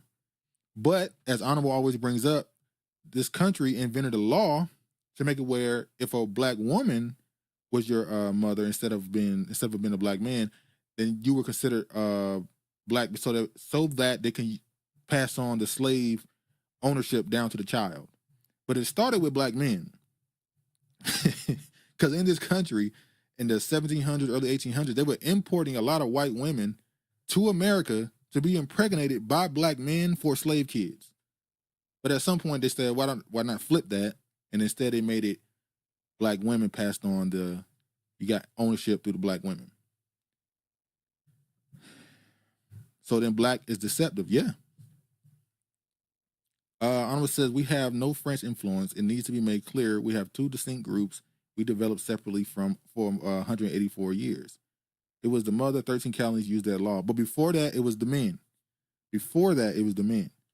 I asked because Meghan Markle has a whole black mama, and in Kamala's case, she had a whole dark-skinned Jamaican grandma that Candace showed, or was she refuting her existence? She said that's not her grandmother.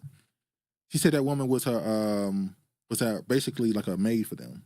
She was a house worker for them. That woman had no relation to her apparently. That's what she was able to showcase in her evidence. Yeah, like Honorable said, that's her maid. That wasn't her grandmother. Actually, Candace Owens showed what she said was her real grandmother, and she was a white woman. Hold on, y'all. Let me fix this mic. All right. It was just a white woman. Anyway. But guess what? That don't make it no better, baby. Because now you got him and Barack from Chicago. But y'all so on here talking about, oh, he ain't black. Yes, the fuck he is. He's from the Seven Water, New Orleans, baby. And when you know Prevost's last name, you know. You already fucking know. Y'all need to learn how to do some research instead of coming on people's stuff and don't know what the fuck y'all talking about. Period. The fact that y'all don't even know what movie. I'm going to tell you right now, the last 6 years, or 8 years actually, I made a dramatic turn in who's who. That question has shook the whole planet, it seems. Who are you? Where you from? Who your peoples? That shook everything up. Honorable says every black person she had in her book was family, friends, no blood relative. Yeah. Hold on, I'm sorry. This might keep. All right. Brilliant. What up, Brilliant? Peace, y'all. What we fake caring about today? Well, we already talked about Diddy. Now we talking about this redheads are black and the Pope being black a little bit.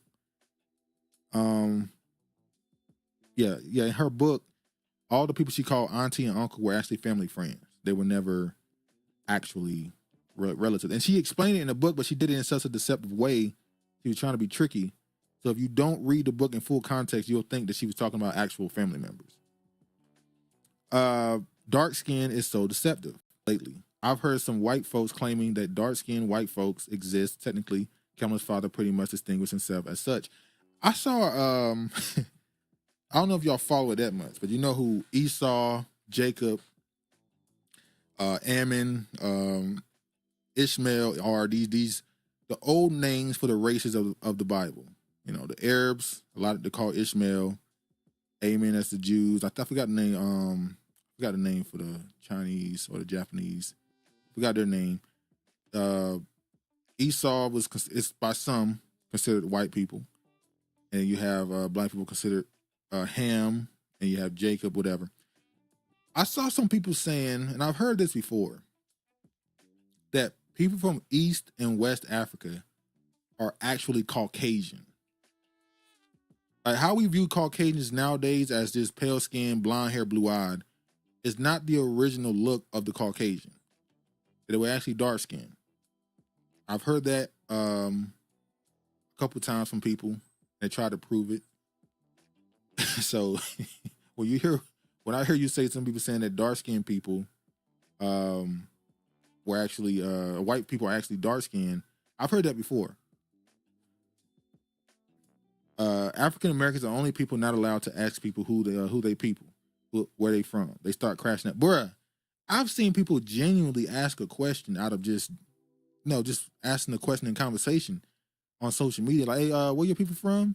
And they just get mad and start cussing and start calling you all type of names. It's like, bruh, 10 years ago, you would have asked this question proudly and moved on. Now it's like, if you ask that question, you're being disrespectful. Virginia said, East makes sense, but West, yeah. I've heard them say that even in West Africa, and I don't know if they mean West Africa today, they mean historically, that those people in East and West Africa were actually considered Caucasians, and only the ones in South and the middle parts of Africa were actually considered Hamites or Ham. It's a crazy theory. I don't believe it, but you know how people just start talking off, just going on all these theories that they believe, and that's one I don't believe, but it's out there. Another crazy story. I'm gonna get through this real quick. Family mourns Dr. Cormisha Clark, life of CAU alumna, and college dean cut short. Let me play the video. Wait, what? Oh, let me make sure it's sound. Hold on. I might not have this one.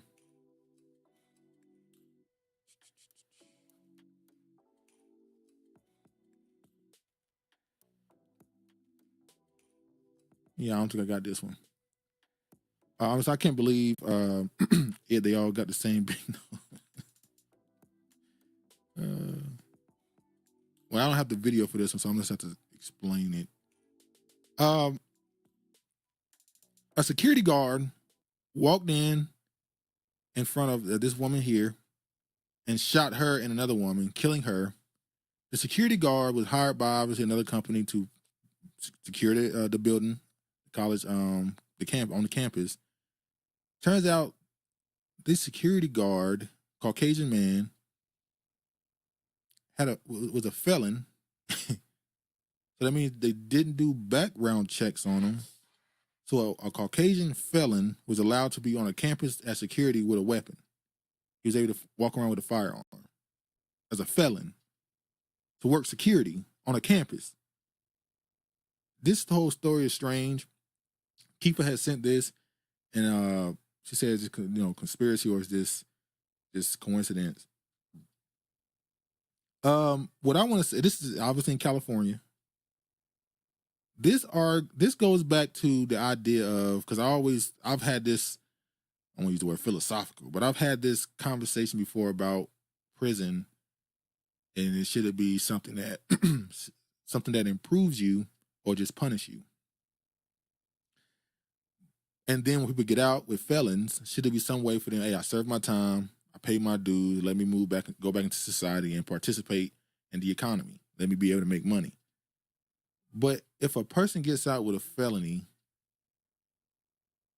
these type of stories hurt that case, because now it's like, well, if you have certain crimes on your record, violent crimes, or I think he had a felon for having a firearm, it kind of makes the case that, yeah, some people you have to lock out of normal life forever almost. Because in reality, you're supposed to be able to get your record expunged after 7 years? If you have a felony, 7 years of whatever, you're supposed to be able to get it removed. But obviously that's not how that goes at all. I think in some cases, maybe it's nonviolent. But it also reminds me of a case recently in Philly, well, not just Philly, but in the Northeast, where a dude was in prison for 20 years for a crime he didn't commit, killing somebody. He got out. We talked about this already. He got out and killed somebody over a tiny drug deal.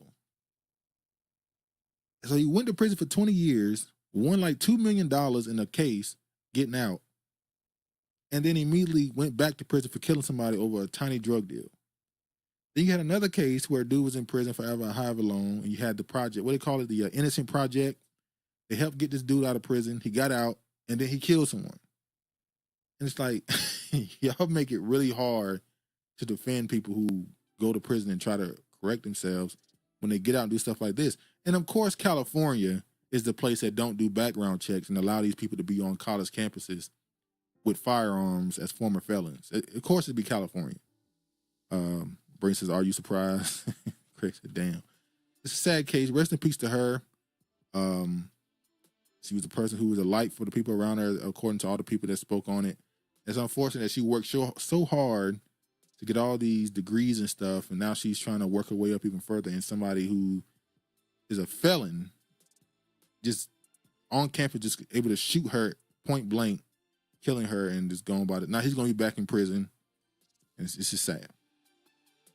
Brent says, little girl got shot here in NC for putting too many onions on a lady sub. I said, the fuck? Bruh, there was a story I saw. Now, I don't know if this was a killing. I saw a headline, I'm going to be honest. They said there was somebody that got into a shootout or something over a burnt biscuit. And what is going on? Somebody burned a biscuit and you want to shoot somebody? And we ain't gonna get to the old stuff we seen with the chicken. People getting stabbed over chicken and stuff. Crazy world, man. I'm sorry, I recall that story. He the only one not to fall in love with a white woman and get the money. Oh, man. Yeah, so rest in peace to her, and I'm pretty sure justice should be very swift as you get life. Brain said, yes, attempt over burnt biscuits here too. Hey, man, I said it before, since the pandemic, I will admit customer service has been in the drain, but also people's patience is so low now. People just it's just no patience whatsoever with anything. People jump too quick to do anything. It is either violence or all type of reactions. But anyway, speaking of people not doing background checks, this just now is getting passed. Illinois' House passes legislation requiring more thorough background checks from police hiring after Sonia Massey killing. Remember the woman who was killed in her kitchen? And it turns out that the police officer had a troubled background as a police officer. They're just now passing legislation to make sure that the background checks are more thorough. For police, which should be one of the most thorough background checks in the country, outside of government jobs, obviously, police officers should be right there with it. And the fact that this is needed to be passed is just insane. That they've lowered the quality and the necessary requirements for these jobs so low that it's just, but they're still complaining about DEI. But these people are able to get these opportunities they should have never been able to get. Oh, y'all see that story of those 10 New Orleans inmates escaping out of jail through a hole in the wall by the toilet? I think one got caught. It was 11, I think, and one got caught.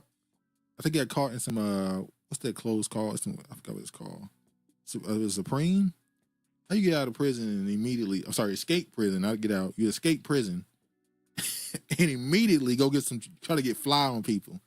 Dude got caught in the car. All right, man. I said it, man. We just not good criminals. I'm gonna keep saying that. We not good criminals. You escape prison. Why are you going anywhere near home? Dude's gonna get caught at their baby mama house. They're gonna get caught at their aunt house, their mama house. Like, what are you doing? Y'all just get out and don't have a plan to go anywhere. Oh man. Brings a run, nigga, run. One thing you gotta know, I'ma be a nigga for life. Alma says, and they need to be national. These cops should be able to move, again, location and get a job. Should not be able to move and get another job. Yeah. People don't want national police because that might turn government. And now you're talking about a whole nother situation, which is what I think Trump or Biden was trying to do a few years ago. No, I think it was the Biden administration after the so-called January 6th when they wanted to send Capitol Police to protect other people in the House at their homes, like Nancy Pelosi and all them. And it's like, wait, you putting Capitol Police in other states? Is that okay? Anyway, Virginia says 7 still missing. I read. Crazy. How you record the break? Yeah, they recorded it and on the wall left a little note for him saying "easy, LOL." All right, man. Y'all, now you teasing. All right, man. But it also says a lot about that prison. How we know these prisons rarely get upgraded. They're run down. They try to run down prisons, rats and all type of rodents and bugs all infested in them. They stink. We know it's bad in those prisons. It's just terrible. But the fact that they're able to dig a hole behind a toilet to escape, it's just, yeah. Let me show it, Rick. Let me show the picture. Look at this. Look at this. He put a smiley face. Too easy, LOL. Negroes. Anonymous says, haven't heard of black men escaping prison since the early 90s, so round of applause to them. Okay. I was wondering why they never try to break out of those places. Every other race be trying to get out. Well, I guess you could say majority of the prisons, I don't know actually. Well, obviously security got better with cameras and all the other stuff. They added to some, especially max prisons and all that stuff, mid prisons. And obviously people on the low level prisons ain't trying to escape because they normally don't have that much time or there's some old person. It's like, these people right here, I couldn't imagine what they was in it for. I could read it probably said it. All the black men that drowned in New Orleans prisons was silenced. Yeah. Bro, I heard some stories about prisons. I've heard stories about obviously the guards beating people to death. I've heard stories about guards raping, not just they raping the other inmate, raping the inmates. I've heard stories about especially these prisons that's up in the mountains. These prisons that are way far away from these small towns. There's all these white people and all the people, cousins and brothers and sisters and stuff that work in the prison. I've heard stories about dudes saying they expect visits, and on the way into the visitor room, you got these men groping their wives or sisters and mamas. Hell, you got these. I've heard stories about these COs popping up at the hotels that there are people visiting them is at, because it's a long ride, so they decide to get a hotel to stay overnight or whatever. And the COs be popping up on them. Some of them, I've heard stories, I don't know if it's true, of COs sexually assaulting people's loved ones and stuff. Hey, don't do nothing to go to prison, man. Stay away as much as you can. William says, in some prisons, ninjas be having it too so good they don't want to leave. Yeah. I've seen people playing video games in prison with flat screen TVs and all types. There was a story recently in was it Louisiana, where the dude had a damn AK-47 in prison? I want to say Louisiana or Alabama. The dude had an AK-47 in prison. Nigga, if you can get that in prison, you might as well escape. What are you doing? You want to stay in there because you got power and somebody actually care about you in there. Your word means something in there. It's a small setting. When you step out in the real world, it's too big for you. Honestly, I've heard stories about the good times the black men are having. All right. All right, enough. 10 men broke out of jail Friday, audacious overnight. I want to see the charges. 7 to escape, including suspects charged with murder, remain on the wait, what? Did they say that right? I don't know what that is. Following the breakout, and the local sheriff says they may have aided by members within the department. A photograph obtained by the Associated Press and law enforcement shows the opening behind the toilet in a cell that the men escaped through. Above the hole are scrawled messages including LOL, too easy, LOL, with an arrow pointing at the gap. The absence of the 10 men was also utilized facility deficiencies that officials have long complained about, and their escape went unnoticed for hours. It was not until a routine morning head count, more than 7 hours later, that law enforcement learned of the escape. Says William, there are a video of gay black man. They said he stayed in jail for 3 years to be with his Why y'all always go to the gay relationship stuff? Like, man, like even in these with these dudes that tell these prison stories online, their most popular videos for some reason is always these rape or gay stories.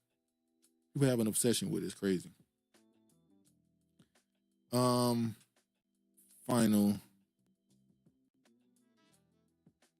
tag. We can get ready to finish up. Hold on. All right. White South Africans arrive in the U.S. as refugees protected under Trump's carve-out. Brings out a lot of money in prison, a lot of, dudes in there selling tobacco, phones is expensive. You pay up like $800, $1,500 for one phone.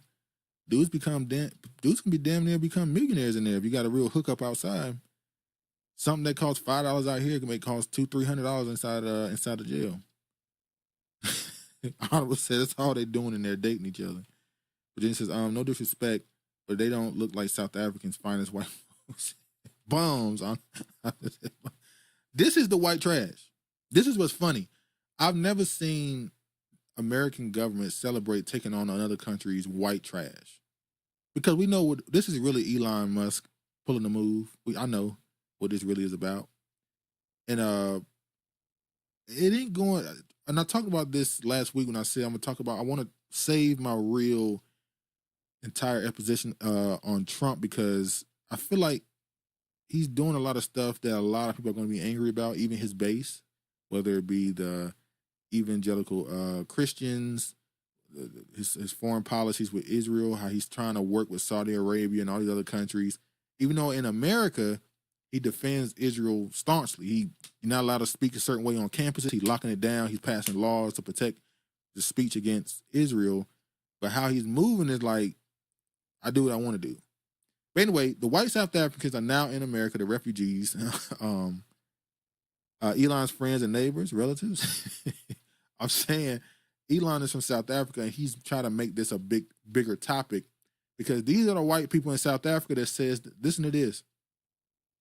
They say they are oppressed because of their race. keep in mind, the Caucasians in South Africa still run majority of the economy. So how in the hell do your demographic run the economy, but yet you're being people are going against you because of your race? That they're just these people are crazy. William says no doctors and coders in that group, not one. They're gonna come here. Now the funny part is I saw the South Africans saying they can't wait for the interaction between a South African extremist and a Black American. So when they're gonna talk a certain way to Black Americans, and it's assumed that it's gonna lead to some smacking. But I'm sad to say I don't think so.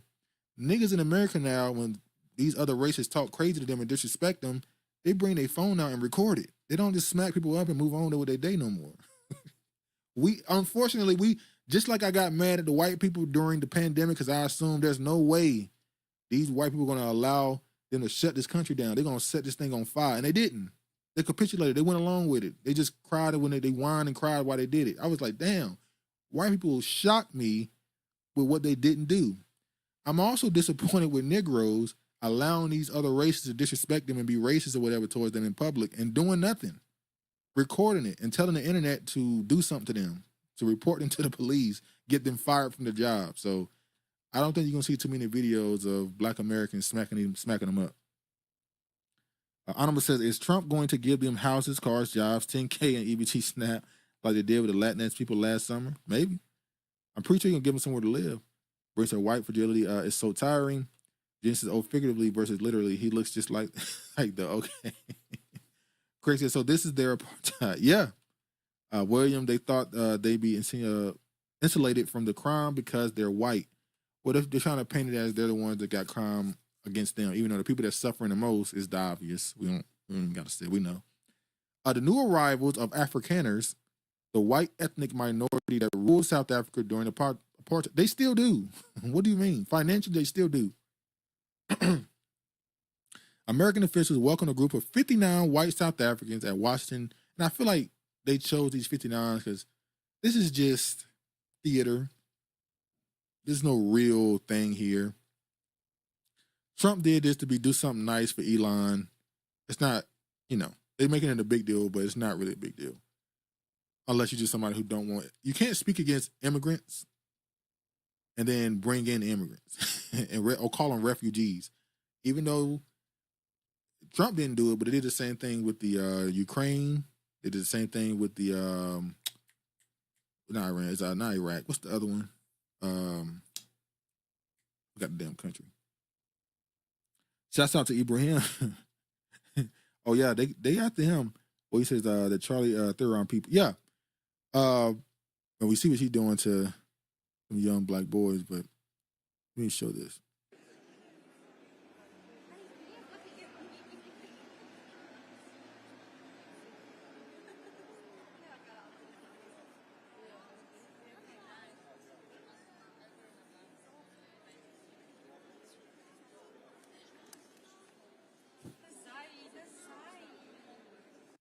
Let me get that. Let me see what they sent them to. The new arrivals are from Afrikaners minority. The dozens that came Monday, including families with young children, arrived in a flight chartered by the State Department. Their resettlement is in the U.S. comes as the Trump administration has shut down refugee admissions from almost all other countries, including Afghanistan. That's what I was thinking about, Afghanistan earlier. Sudan and Republic of Congo. The Afrikaners were met on arrival by U.S. Deputy Secretary of State Christopher and Department of Homeland Security Deputy Secretary Troy Edgar. They said that Trump pause of the U.S. refugee program was from the very beginning subject to exceptions when it was determined to be the interest of the United States. He cites the example of when the refugees could be assimilated easily into our country. They're white, is what he's saying. They're white. They tell quite harrowing stories of violence that they faced in South Africa that was not redressed by the authorities, but by the unjust application of the laws. The United States, as we were proud to say, has stood for equal justice under the law and fair and impartial application of the laws. Refugees escaping government-sponsored race-based discrimination, including racially discriminatory property confiscation. These people didn't own no land, though, I'm sure. It sees the agricultural property of white Afrikaners. The executive order also said the United States would no longer provide aid or assistance to South Africa. It came after the new South African land law went into effect, and it seems to reflect the views of Elon Musk. All right, enough. They haven't said anything about it. It's not surprising, unfortunately, the country from which refugees come does not concede that they are refugees. And unfortunately, the South African government has not done what it feels is appropriate to guarantee the rights of those citizens to live in peace with their fellow South Africans. The church on Monday would not work resettle Afrikaners after the federal government asked to do so. Bishop Sean Rowe, they don't want to resettle them. They protesting Trump. Yeah, it hasn't said it. I guess they're looking for somewhere to put them. They haven't really said yet. Shout out to Bino and Fino African Learning School cartoon. I homeschool. Oh, okay. Homeschool, boy. I think we talked about it before. It could be expensive, can't it? Is it more simplistic than people think, or is it, a lot more into it? I've seen a lot of people say it's a lot into it. Obviously it requires more all hands on. Can't rely on somebody else. Is there more on this? I think we can move on. Oh, I want to play this last video on the Afrikaners. Let me play this. But please try and get it to the Americans. This is the warning we have from this is for the Americans. A South African. This is for the Americans. If you're not an American, feel free to watch, but please try and get it to the Americans. My name is Bianca van Wyk, born in South Africa, live in South Africa. Today you will be welcoming the so-called white Afrikaans refugees. They are there based on an offer made to them, which I must say was informed by disinformation about South Africa. Now, I've seen a lot of takes on who Americans think they are receiving. Okay, you are not getting successful, professional, white, middle-class South Africans that are on their race. Keep in mind, we live in the most unequal country in the world. We have, for instance, 70% of agricultural land and agricultural holdings are owned by white South Africans. 62 to 68% of top leadership positions in corporate are filled by white males. There is a huge salary disparity between white South Africans and the rest of the population. And there are a number of other indicators which shows you that this story of discrimination based on race is false. Another thing that I wanted to say is that you will get certain so-called refugees that have experienced crime. However, in South Africa, no one is exempt. These people that you are welcoming assume because they're white, they should not experience crime. The people most affected by crime in South Africa happen to be black people that live in poverty. So as you open your doors and welcome people, and you're going to get a lot of information and disinformation from these people, please do keep that in mind. Oh, I also would like to say all the best and good luck to the Americans. Yeah, they say they talk crazy. Breen says, it's cheap. Don't let them fool you. Love and dedication is free 99. All right. A lot of people, I understand some people like, they don't have the time. Maybe they don't have the ability to afford the time to dedicate it. But it's always the best option, especially now. Quick story on this. Africa's youngest leader, a friend of Russia, is celebrated by some and criticized by others. Burkina Faso military ruler, 37 years old, Captain Ibrahim, has skillfully built a persona of Pan-Africanist leader determined to free his nation from what he sees as the clutches of Western imperialism and neocolonialism. This message has resonated across Africa and beyond the social media. That was facts and was fiction. Why has Ethiopian government banned Tigray People's Liberation Front from taking part in elections and being? Oh, that's the whole situation. Arnold says, now Russia is good. Social media is hilarious. Hey, they move with the times. But this dude here, he obviously, the coup of 22, if I'm not mistaken, or 23, I think it was 22, he took power as the coup leader. He was supposed to step down and allow a process to happen. I think that was June or July of 2024, I believe. Brings said Ethiopia was never colonized. Yeah.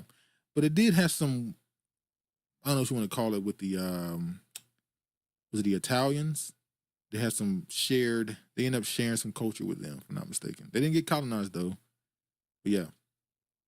So he's been now, this guy here is becoming the face of Pan-Africanism. He is pretty much the face of Pan-Africanism, especially on the African continent. And obviously I talked about it before. He's had a lot of death, a lot of assassination attempts on him. I will say this though. Whenever people are introduced to you in situations like this, I can't help but be a skeptic. I don't know. In America, I don't believe anything that the news says. So when somebody's being pushed as a rebel and against the West, and they're not completely criticized as being this evil person who's killing innocent people, I have no reason not to. As Stephen A. Smith says, I have cause to pause. I gotta wait and see, because it's gonna be real sad if he turns out to be something that he's proclaiming that he's against. I'm not saying he's chosen, but just be careful on completely throwing your support behind him. Even though supporting something ain't nothing if you ain't giving no money or something. But I can't help but say, if the West ain't calling you a terrorist, I can't completely say that you ain't shaking it up. The fact that you are in somewhat of a friendship with Russia, even though right now America says they beefing with Russia over the Ukraine situation, even though Trump got in office and they calmed down, it's just, I'm going to have to pause and be somewhat of a skeptic, and just be a healthy skepticism is okay. Craig said Pan-Africanism in Africa. Yeah. He's pushing he's anti-colonialism. He's trying to push out these Western nations and want Africa to be to unify on itself and use their own resources to build up themselves, which is Pan-Africanism. You know, I don't say you think he was chosen. We'll see. I'm not gonna see. I think that we'll see what happens in the next couple of years. Will he allow an election to happen to try and bring stability? Will he go the route of the Western route of allowing some election to happen, or because then if an election happened, someone's been chosen. That's what I'm staying right there. America likes strong men in power because it's easier to control. You can pay them off and they'll be a dictator for you. But I have this, even with a quote unquote election, we saw what happened with Ukraine in what was that, 2013, 14, whatever that was. I can't even trust elections because those are people chosen. So we'll see. Where it said, greed. Skepticism is healthy. So many lies, manipulation, and deceptions. Yeah. So we'll see what happens with him over the next year or two. When Trump calls him a terrorist, then I know he's real. he might be real, should I say. If they never make him a real issue, nah. William says the West put a suit on a member of Al-Qaeda and gave him permission to rule Syria. Look what they just did with so-called what's that terrorist organization called? Hold on, I got an article. I ain't got to look it up. I got the article. Hold on, y'all. Taliban. They just let them take over. They just left and let the Taliban, Al-Qaeda, just let them take over. You're not a political leaders of the country that you invented. Allegedly, Israel invented. Brain said he talked that piff, but geopolitics vastly. Remember Haiti a couple years ago? Yeah.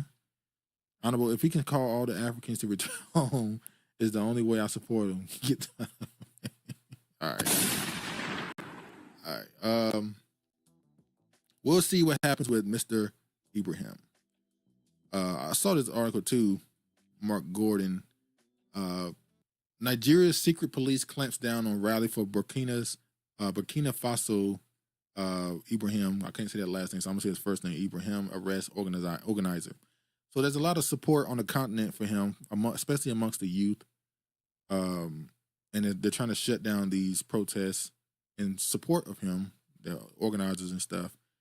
And it's really, it's funny because immediately when the coup happened, we talked about this, Nigeria immediately came out against them. The whole Western, I forget what they call it, that Western connection they have, those countries came together and denounced him in the coup. And people are like, wow, why are you doing this? And then you realize, oh, the country, Burkina Faso, they want to put a pipeline through it for Europe. And it's like, oh. By the way, I want to show this. Nigeria's Department of State Services has arrested a Marxist activist and leader of the Talakawa Parliament, Comrade Kola, I'm not going to see the last name, over his involvement in organizing a rally in support of Burkina Faso junta leader, Captain Ibrahim. So, Marxists, they're always there.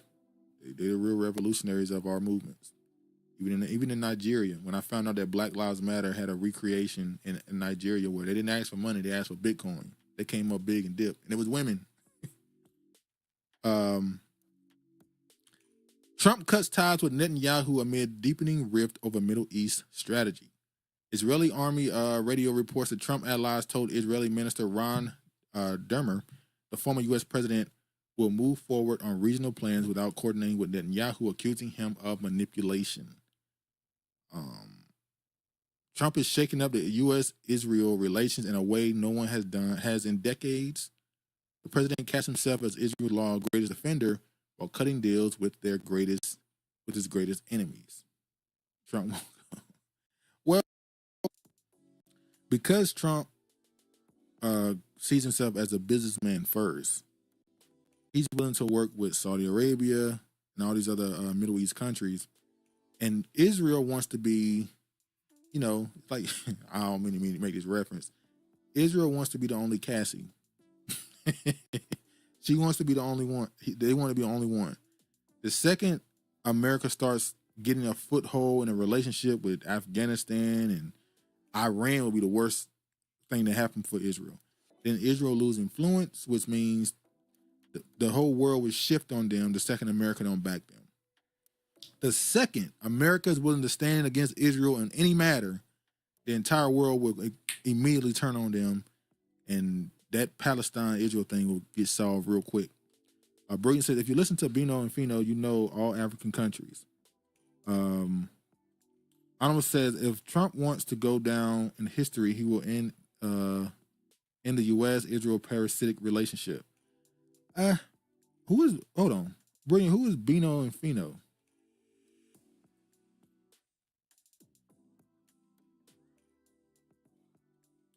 Hold on. Oh, okay. The chill, the homeschooling thing. I forgot. My bad. Yeah, I had to look it up first to see it. All right, Trump. I don't know if Trump that brave. I don't know if Trump is that brave because when they take office, they got to sign something to say they won't come against Israel. So Trump ain't that brave. But let's show this. Trump administration working on plan to move 1 million Palestinians to Libya. Details are murky and no final agreement has been reached, but the plan is under serious enough consideration that the administration has discussed in the Libyan leadership. MAGA will protect them. I don't know. MAGA ain't feeling it right now. I'll talk about that in a couple of weeks to see how Trump's plans begin to look a little bit different in the next coming months, but MAGA starting to soften up on them. Not soften up on them, but harden up on them. They're not happy, man. They're not happy. America is such a weird situation because how do you think you have the right to move 1 million people, to a whole nother country? Like, you have the power to do that, and it's okay. You can make them go somewhere else, and the other country has to accept it. We talked about India, Pakistan a little bit last week. Since when black people start caring about who the president is? Hey, the politics changed, man. The last decade, Trump completely changed this. Trump being in office made politics so much more normalized, at least discussing them openly. Because most of the people before Trump ran, you ask somebody who they voted for, it was more lighthearted. It was just like, people didn't talk politics as openly as they do now. William says the average MAGA, working class, or elite don't like Jews. They like their money. I could agree with that. I think a lot of especially when we talk about the hardcore right wingers, they like the Israel because Israel supports ethno states. So if we support Israel getting rid of all these Palestinians, then they would be in support of us getting rid of all these other races from our country or from Europe. We don't want to send a bunch of Muslims and Arabs and a bunch of Muslims, Chinese, Indians, and Europe. We want it to be white. So we'll support Israel and their ethno state, and now our continent or all our countries can become white only. Brain says, I'm running it up calmly. I don't care who on God. It's a game, people. You got if you know the rules, but unfortunately they changed the rules, and you got to always be on your toes. I think that's all we got. Rest of this is kind of whatever. The State Department under Biden administration compiled dossier on Trump official for disinformation. Biden era RFK says the Biden era HHS was involved in child trafficking. And now they mad because the blinding light at the end of the tunnel. Panicked parents push back on Trump's administration's dismantling of Head Start. It's a lot going on, but go into detail more next week. I'm sorry. Anyway, how long we been going? Oh yeah, 2 hours. All right, that's all I kind of got.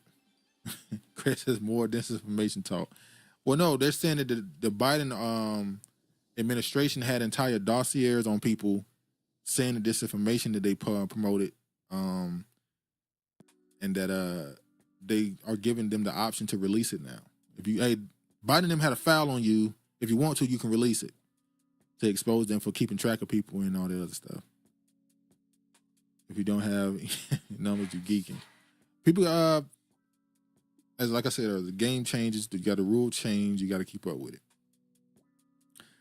There's a good show. Have a strong end, y'all. And once again, condolences to Uncle. Yeah, condolences to Uncle. Definitely gonna pray for y'all, and hopefully y'all get some peace and continue to heal from this tragic loss. Rest in peace to her. Rest in peace to your wife. All right. As always, thank y'all for coming through. Be sure to like it on your way out. Share it if you can. Subscribe if you're not. Thank y'all. Thank you for the support. I really appreciate it. And as always, y'all be safe. All praise to the Most High. And peace, man.